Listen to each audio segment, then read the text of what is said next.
पूरा शरीर 25 तत्वों से कैसे बना, एक एक अलग अलग विभाग करके पूरा जो है कल हुआ था।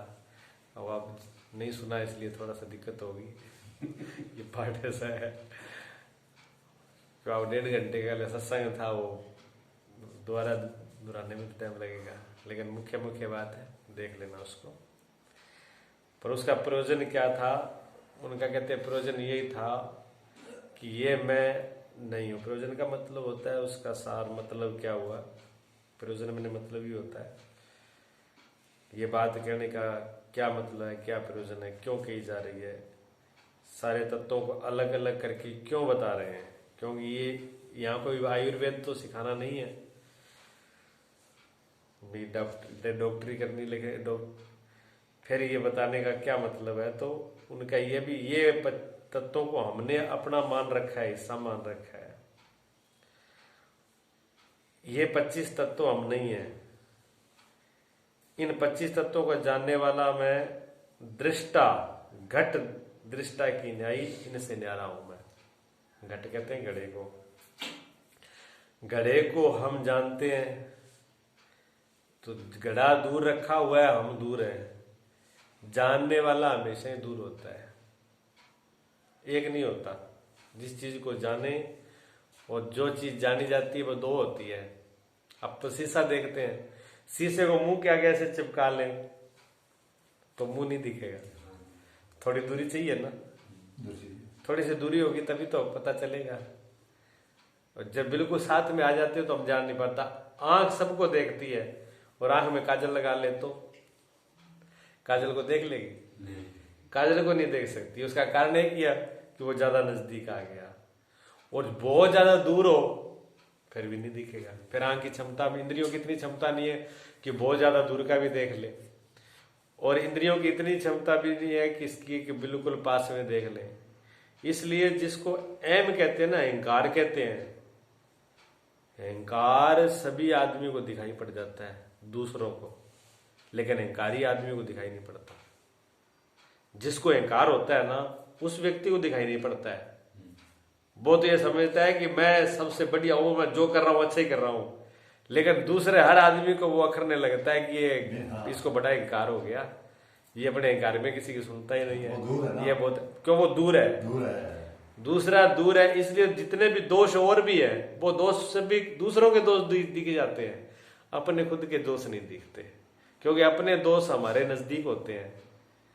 और अहंकार तो इतना नजदीक है कि अपने मैं में और अहंकार में फर्क करना बहुत, अगर ये फर्क समझ में आ गया तो सारे शास्त्र समझ में आ गए, फिर तो कल्याण में देरी नहीं है। जिसको मोक्ष कहते हैं वो फिर तो मोक्ष हो गया, क्योंकि बांधने वाला तो मैं ही है, मैंने ही तो बांध रखा है। मैं दो है, दो प्रकार के मैं है। एक मैं तो वो है जो कभी शरीर बन जाता है, कभी मन बन जाता है, कभी बुद्धि बन जाता है, कभी सुख बन जाता है, कभी दुख बन जाता है, कभी मरने वाला बन जाता है, कभी पैदा वाला बन जाता है, कभी जन्मने वाला, कभी बचपना वाला, कभी जवानी वाला, कभी बुढ़ापे वाला। एक मैं तो वो है जो हमेशा ही बदलता रहता है, एक तरह नहीं। कभी कहेगा मैं बुढ़ा हो गया, कभी कहा मैं जवान हो गया, कभी कहते मैं टाबर हूँ, बच्चा हूँ, ठीक है। कभी कहा मैं बहुत दुखी हूँ, कभी कहता मैं बहुत सुखी हूँ, कभी थोड़ा बहुत कुछ मिल जाता है तो अपने आप को समझता है मैं सब कुछ हो गया, मैं हो गया है। फिर खुद राजा ही बन जाता है, एक मिनट भिखारी बन जाता है। ये जो राजा बन जाता है, जो भिखारी बन जाता है, जो छोटा बन जाता है, बड़ा बन जाता है, बीमार बन जाता है, स्वस्थ बन जाता है, शरीर बन जाता है, मन बढ़ जाता है, बुद्धि बन जाता है, जो अनेक रूप धारण करने वाला जो ये मैं है, ये झूठा है। इसी को जीव कहते हैं, बात ध्यान में रखना। यही चिदाभास है, यही जीव है। ये जीव है जो झूठा मैं है, ये जीव है, इसलिए जीव झूठा है, एक अर्थ में जीव है नहीं। इसी को चिदाभास कहते हैं। चिदाभास का मतलब होता है जो शीशे के अंदर प्रतिबिंब पड़ रहा है। अब जो प्रतिबिंब पड़ रहा है वो प्रतिबिंब झूठा है, वो चाहे अपने चेहरे का हो चाहे सूर्य को, वो तो झूठा है शीशे वाला। अब वो शीशे में पड़ क्यों रहा है, उसका कारण शीशा है। अगर शीशा ना हो तो पड़ेगा ही नहीं।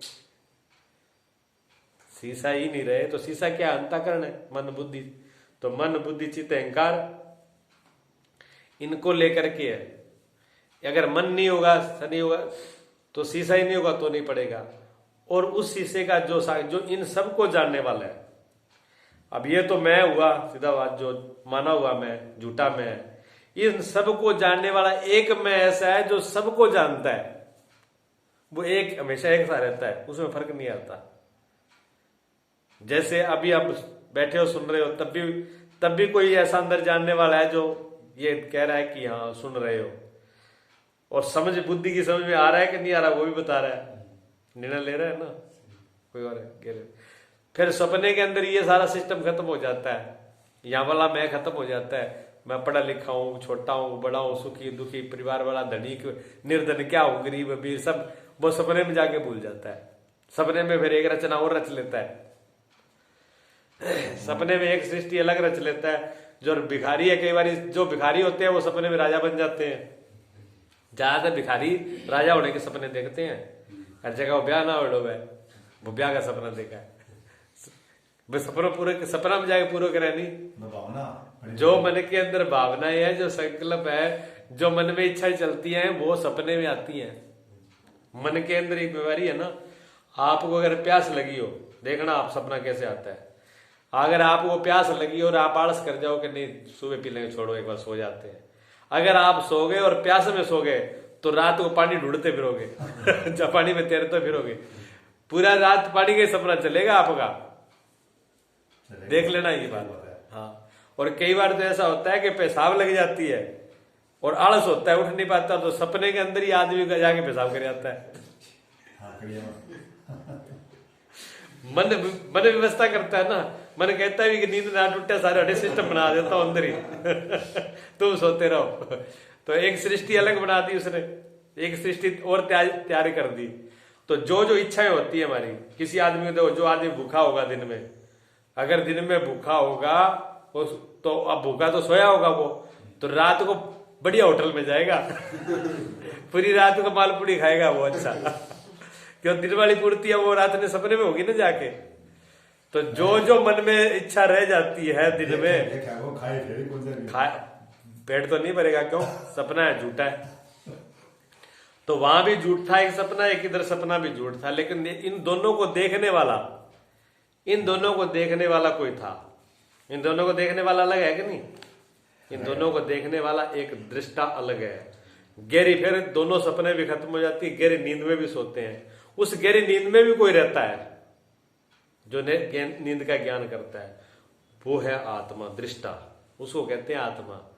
वो झूठा, सच्चा मैं नहीं है, वो झूठा मैं नहीं है, सच्चा मैं वो है। जो मैं हकीकत में हो ना, वो है जो इस सब के अंदर बुढ़ा। देखो बचपन में भी आपको बचपन की यादें हैं, देख लो, ये तो सब बदल गया ना, लेकिन बचपन में जो ज्ञान था वो बदला है क्या? बचपन का ज्ञान अभी भी याद है ना आपको, भी ऐसा था, ये था, है ना। तो बचपन मेरा जवानी में भी रहेगा, बुढ़ापे में रहे। देखो जो वृद्ध में बैठे हैं, इनके पूरे जीवन का ज्ञान इनको याद है। शरीर की सारी अवस्था बदल गई, मन ही बदल गया, बुद्धि बदल गई, बुद्धि के विचार भी बदले। लेकिन आप जानने वाले हो, आप तो वैसे के वैसे ही हो। जो जानने वाला अंदर है वो तो वैसे ही बैठा है, उस ज्ञान में फर्क नहीं आया, ठीक है ना। वो ना अमीर होता है, ना गरीब होता है, ना छोटा होता है, ना बड़ा होता है, वो एक रस हमेशा रहता है, प्रकाश रूप। उसको साक्षी कहते हैं, उसको दृष्टा कहते हैं। और साक्षी शरीर अलग अलग है, अंताकरण भी अलग अलग है। अब जितने ये घट है, घट में शरीर और इसका अंताकरण, एक घड़ा, ठीक, घट घड़ा, और घड़े के अंदर जल है। जल क्या है? वो अंताकरण है, मन बुद्धि, ठीक, घड़े में जल है। अब एक घड़ा है और घड़े के अंदर जल है, और उस जल में एक प्रतिबिंब पड़ रहा है। जो प्रतिबिंब पड़ रहा है वो चिदाभास है, झूठा जीव है। और जो बाहर वाला जिसका प्रतिबिंब पड़ रहा है वो आत्मा है, ठीक है। वो आत्मा और परमात्मा दो नहीं है, वो साक्षी, जिसको साक्षी का, दृष्टा का, वो दो नहीं है, ये बात ध्यान रखना, वो एक ही है। यहां बड़ी उलझन होती है, यहां प्रश्न भी होते हैं बहुत बड़े। कहते हैं जब एक ही है, साक्षी एक ही है, मान लो आत्मा एक ही है सबकी, तो जैसे मेरी हर चीज का, मैं शरीर में जो भी होता है, अंतर मन में, बुद्धि में, शरीर में जो भी पीड़ा अच्छाई बुराई होती है, वो दूसरों की भी तो होनी चाहिए। फिर भी मैं एक ही हूं देखने वाला, तो मैं आप अपना देख रहा हूं तो आपका भी दिखना चाहिए, दिखना चाहिए ना। ये प्रश्न उठता है जब एक ही है तो। लेकिन वो एक इसलिए नहीं दिखता क्योंकि वो है सामान्य ज्ञान, वो है विशेष ज्ञान। विशेष ज्ञान जब होगा तो वो अंतःकरण को लेकर, चिदाभास को लेकर के होता है। जैसे मैं आपको बोल दूं कि अग्नि सब जगह, अग्नि तत्व सब जगह, आप इस बात को मानते हो कि नहीं मानते? भी अग्नि सब में होती है, क्यों? 5 भूत सब में है, तो अग्नि सब में है। लकड़ी में भी अग्नि है। अब इस चादर, ये कपड़ा पहन रखे, इस कपड़े में अग्नि तत्व है, निश्चित है। ये दीवार में भी है, क्यों? ईंट पकाई तो वो, तो अग्नि तत्व सब में रहता है, मात्रा कम बढ़ होती है। लेकिन 5 तत्व सभी चीज में है, तो फिर इसमें आग लगनी चाहिए। जब अग्नि तत्व है तो इससे कपड़े में आग लग जानी चाहिए, लेकिन आग नहीं लगती। क्यों नहीं लगती? क्योंकि इसकी मात्रा समय सामान्य है। ये आग तब लगेगी जो विशेष होगी। आपने लेंस देखा, छोटा सा बच्चा रखते, वो सूर्यों की किरणों को इकट्ठा कर देता है एक बिंदु पर, ठीक है ना। एक बिंदु इकट्ठे करके आप कागज पे डालो, कागज में आग लगा देगा, लगा देता है ना। वैसे सूर्य की किरण आ रही है, लेकिन बिखर के आ रही है, सामान्य आ रही है। सामान्य आ रही है तो अग्नि पैदा नहीं होती। और शीशे के द्वारा उन किरणों को एक इकट्ठा करके एक बिंदु पे कर दो तो आगे लग जाती है। ये फर्क पड़ता है। तो वो चिदाभास की वजह, विशेष ज्ञान उसकी वजह से होता है। सामान्य ज्ञान में तो एक ही है। और जब कोई ऐसा महापुरुष हो, ऐसा कोई योगी हो जो सामान्य अवस्था में होता है, तो जैसे हम अपने मन की जान रहे हैं, ऐसे आप भी अपने मन की, दूसरे मन की भी जान जाते हैं। गुरुजी से डरते क्यों थे लोग? देखा, सब लोग डरते थे गुरुजी से, यहाँ आने से डरते थे। क्यों? गुरुजी जो भी कोई सोच के आता, जो भी मन में होता, गुरुजी को वैसे वैसे पता लग जाता था, दिख जाता था, और गुरुजी बोलना शुरू कर देते। शुरू से लोग घबरा गया, आते नहीं थे। फिर इंद्र सेन जी ने कहा था कि गुरुजी आप सबके मन की बात मत करो, लोग डर के मारे आते नहीं, और मन में 100 बातें आती है, आप आगे बता देते हो आगे। तो फिर गुरुजी ने कहा ठीक है, अब से नहीं बताया करूंगा। लेकिन जान जाते थे। कभी कभी तो विशेष बात होती तो बोलना शुरू कर देते थे। लोग पास में बैठे, उनके समझ में नहीं आता था गुरुजी बोल क्यों रहे हैं, कोई बात तो ही नहीं, कोई बोला भी नहीं, किसी ने कुछ कहा भी नहीं, और गुरुजी ने बोलना शुरू कर दिया। अच्छा, हमको पता होता था भी गुरुजी ने ऐसे बोलना नहीं शुरू किया, उधर गड़बड़ है, अगले वाले में गड़बड़ है, वो अंदर मन में कुछ सोच के आया, बोल गुरुजी वहां रहे हैं। कोई भक्त आता ना, उसके ऊपर चलती भी, उससे जो भी आता उसको बिना पूछना नहीं पड़ता था। बहुत से लोगों, बहुत ज्यादातर लोगों को गुरुजी से प्रश्न नहीं करना पड़ता था, गुरुजी उत्तर दे देते थे, क्योंकि उनके अंतःकरण का ऐसी मतलब योगी का हृदय हो जाता है कि वो दूसरे के हृदय को भी समझ लेते, जान लेते। एक आत्मिकता ऐसी भी हो जाती है। बहुत से महापुरुषों के बारे में ऐसा मिलता है कि दंड उनकी एक आत्मा हो जाती किसी के साथ, और दंड दूसरे व्यक्ति को दिया जा रहा है, और कष्ट उनको हो जाता है, और कष्ट नहीं हो जाता, उनके शरीर पे निशान भी पड़ जाते हैं। जब वो सेठ था, बाहर सौदा करने के लिए गया हुआ था, उस टाइम में गुरु तेग बहादुर जी थे, उस समय की बात है वो। तो बाहर जब बेड़े पे गए हुए थे समुद्र के अंदर, तो हीरे ज्वार आते उसमें भयंकर। जब हीरे ज्वार तो भयंकर थे, तो उसने तूफान आ गया, तूफान आ गया समुद्र के अंदर, और वो शिप लेकर के आ रहे थे। अब उनको ऐसे लगा भी कभी अब डूबा, तब डूबा, बुरा हाल था तूफान के अंदर। तो उसने वहीं बैठ के गुरु से अरदास करी भी गुरुजी आज बेड़ा पार लगा दो, आपको 1000 स्वर्ण मुद्रा जो है मैं आपकी भेंट चढ़ाऊंगा, इस बेड़े को पार लगा दीजिए। वहीं उसने भेंट प्रार्थना करके और भेंट सूख दी, इतनी भेंट मैं आपको अर्पित करूंगा। उनकी कृपा हुई, वो तूफान से बेड़ा पार हो गया, निकल गया, आ गया। अब आ गया तो उसने कहा गुरुजी की भेंट तो चढ़ानी है। अब गुरुजी को ढूंढने लगा वो, तो उस टाइम में गुरु तो बहुत बन के बैठे थे। अब उनको ये समझ में नहीं आया अभी इनमें से असली गुरु कौन है, और 100 मुद्रा चढ़ानी है मुझे। अब 100 मुद्रा, आपने 1000 मुद्रा, 1000 सोने की मुद्रा चढ़ानी है, पर चढ़ाऊं किसको, पता तो लगे भी गुरुजी कौन है। अब जिससे पूछे गुरुजी, वही क्या मैं गुरुजी हूं, पता लगाना मुश्किल है। फिर उसने क्या किया, वो बनिया बुद्धि था, समझदार था, उसने बुनिया बुद्धि बरती। उसने कहा जितने भी बैठे हुए हैं सबको 2-2 मुद्रा चढ़ाए। असली गुरु होगा तो बोल पड़ेगा, नकली हुआ तो देखी जाएगी। और उसने 2-2 मुद्रा चढ़ाई, जिसको 2 मुद्रा जो ले वो 2 मुद्रा में लेके सोने की खुश हो जाए, आशीर्वाद दे दे। ऐसे करते करते गुफा के अंदर गुरु तेग बहादुर बैठे हुए थे। वो बैठे, जब वहां जाकर उसने 2 मुद्रा चढ़ाई ना तो गुरु तेग बहादुर बोल पड़े। उन्होंने कहा क्यों 1000 बोल करके 2 चढ़ा रहा है, अभी मोढे से निशान नहीं किया, ये देख ले। कुर्ता हटा करके, अपना कपड़ा हटा करके दिखाया, हवाई जहाज के नीचे मोढा लगाया था उसका, अभी तक निशान नहीं गया। और यहाँ पर 2, तेरे को क्या पसीना है, 2 मुद्रा चढ़ा के जा रहा है। हाँ, तब उसने मत्था टेका, लंबा हो गया, मत्था टेक करके कोठे की छत पे चढ़ गया। उसने कहा गुरु ला दो, गुरु ला दो, गुरु ला दो। गुरु मिल गया, गुरु मिल गया।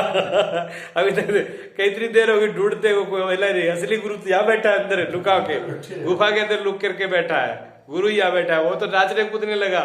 उसने कहा 100,000 क्या जितनी है सब आपकी है, मुझे तो गुरु जी नहीं मिल रहे थे अभी तक। गुरु मिल गए। तो ऐसे ऐसे महापुरुष भी थे, देख लो, कहीं से बैठे कहीं भी कुछ कर सकते हैं। उनकी अंदर एक आत्मा एक हो जाएगी अंदर से, मतलब दूसरे के उससे जो एक अंदर से एक जब हो जाएगा, अनुभव हो जाएगा, तो योगी पुरुष ऐसे भी दूसरे के अंदर भी उसी चीज का सक्रियता आ जाती है। लेकिन वो सभी लोग के नहीं होते, और ना भी करें तो कोई फर्क नहीं पड़ता। पर ये बात सत्य है, बहुत देर बाद समझ में आती है, धीरे धीरे समझ में आती है कि साक्षी एक ही है, आत्मा परमात्मा आत्मा एक ही है। दूसरी बात है उसे अव्यय, आत्मा में अव्यय नहीं होता, अव्यय अव्ययी, अव्यय अव्ययी शब्द को समझिए थोड़ा सा। अव्ययी तो पूरा शरीर है, ये बॉडी अव्ययी है। ये पूरी बॉडी जो है ये एक कई अवयवों से मिलकर के बना है, यानी हाथ, कान, पैर, जो अलग अलग अंग है ना, वो तो हो गए अव्यय, और पूरा बन करके एक अव्यय तैयार हुआ है। ठीक है, अब इनमें अव्यय लगे हैं तो इन अव्ययों को अलग किया जा सकता है। हाथ को अलग किया जा सकता है, पैर को अलग किया जा सकता है, आंख को भी अलग किया जा सकता है, फिर भी शरीर रहेगा, फिर भी आदमी जिंदा रहेगा। बहुतों की आंखें नहीं होती तो आदमी मरता तो नहीं, बहुतों के हाथ कट जाते आदमी मरता तो नहीं, पैर कट जाते आदमी मरता। ये अंगों को अलग होने, मतलब अव्यय अलग होने पर अव्यय बच जाता है। ठीक है, ऐसे आत्मा के अव्यय नहीं होते, आत्मा के अलग अलग अंग नहीं है, ना परमात्मा के अलग अलग अंग है, एक ही है। मतलब परम सत्ता वो एक ही है, उसके वे नहीं। अगर अव्यय कर दिए जाए तो विकारी हो जाएगा, विकार आ जाएंगे, मतलब घटने बढ़ने वाला मिटने वाला हो जाएगा। अगर आत्मा ही घटने बढ़ने वाली मिटने वाली हो गई तो फिर वो आत्मा रही कहाँ, फिर तो उसका अस्तित्व खत्म हो गया। तो वो एक ही है, अलग अलग नहीं है। परम सत्ता एक है, परमात्मा सत्ता एक है, उसी को साक्षी बोलते हैं, उसी को दृष्टा, उसी को आत्मा। ये थोड़ी सी साधना से आती है, धीरे धीरे आती है संस्कार में। तो पहले क्या एकदम नहीं चीज आती, तो वो कहते हैं घट दृष्टा की। मैं 25 तत्वों को घट दृष्टा की नहीं देखने वाला हूं। जो ये घड़े की तरह 25 तत्व हैं, इस शरीर ये घट है, इस घट के अंदर जो 25 तत्व हैं, 5 महाभूत, वायु जल, आकाश वायु जल अग्नि। आकाश वायु जल अग्नि तो है ही है, लेकिन उनके जो आगे पंचीकृत कर दिया गया, उनमें से 4-4 के भाग और मिला दिए गए, जो पंचीकरण हो गया उनका सबका। और हमने यही समझ लिखा है। अब जो घड़ा है, घड़ा के अंदर जो आकाश है, घड़े में जल और जल में आकाश का प्रतिबिंब। ठीक, अब वो जो आकाश जो है अंदर है, वो आकाश ये समझने लगे कि मैं घड़ा हूं, तो आकाश की बेवकूफी है कि समझदारी है? ना समझी हुई ना। बस इस समझदारी का नाम, इस ना समझी का नाम ही अज्ञान है, और ये समझ का नाम ही ज्ञान है। ज्ञान जो है ये नहीं है कि बहुत टाइम बाद होगा, ऐसा नहीं है। जैसे बल्ब जगाया हमने टॉर्च या बल्ब जगाया, बल्ब अभी जगाया हमने, तो ये नहीं है कि बल्ब अभी जगाया और प्रकाश कल होगा, ऐसा तो नहीं होता। दीपक हमने अभी जगाया और प्रकाश कई दिन बाद में होगा, ऐसा तो नहीं। इधर जलाया इधर हुआ, ठीक है ना। ऐसे ही ज्ञान है सदगुरु के पास, इधर सुना उधर हुआ। कब? जब बिल्कुल आप उधर से तैयार हो गए तब। अगर अंतःकरण बुद्धि विचार बिल्कुल तैयार है उधर, तो फिर देर नहीं लगेगी। अगर अंतःकरण अशुद्ध है, अभी संस्कार नहीं है, वो उधर प्यास भी नहीं है, इच्छा भी नहीं है, तो टाइम लगेगा उसमें, फिर इतनी जल्दी नहीं होगा, ठीक है ना।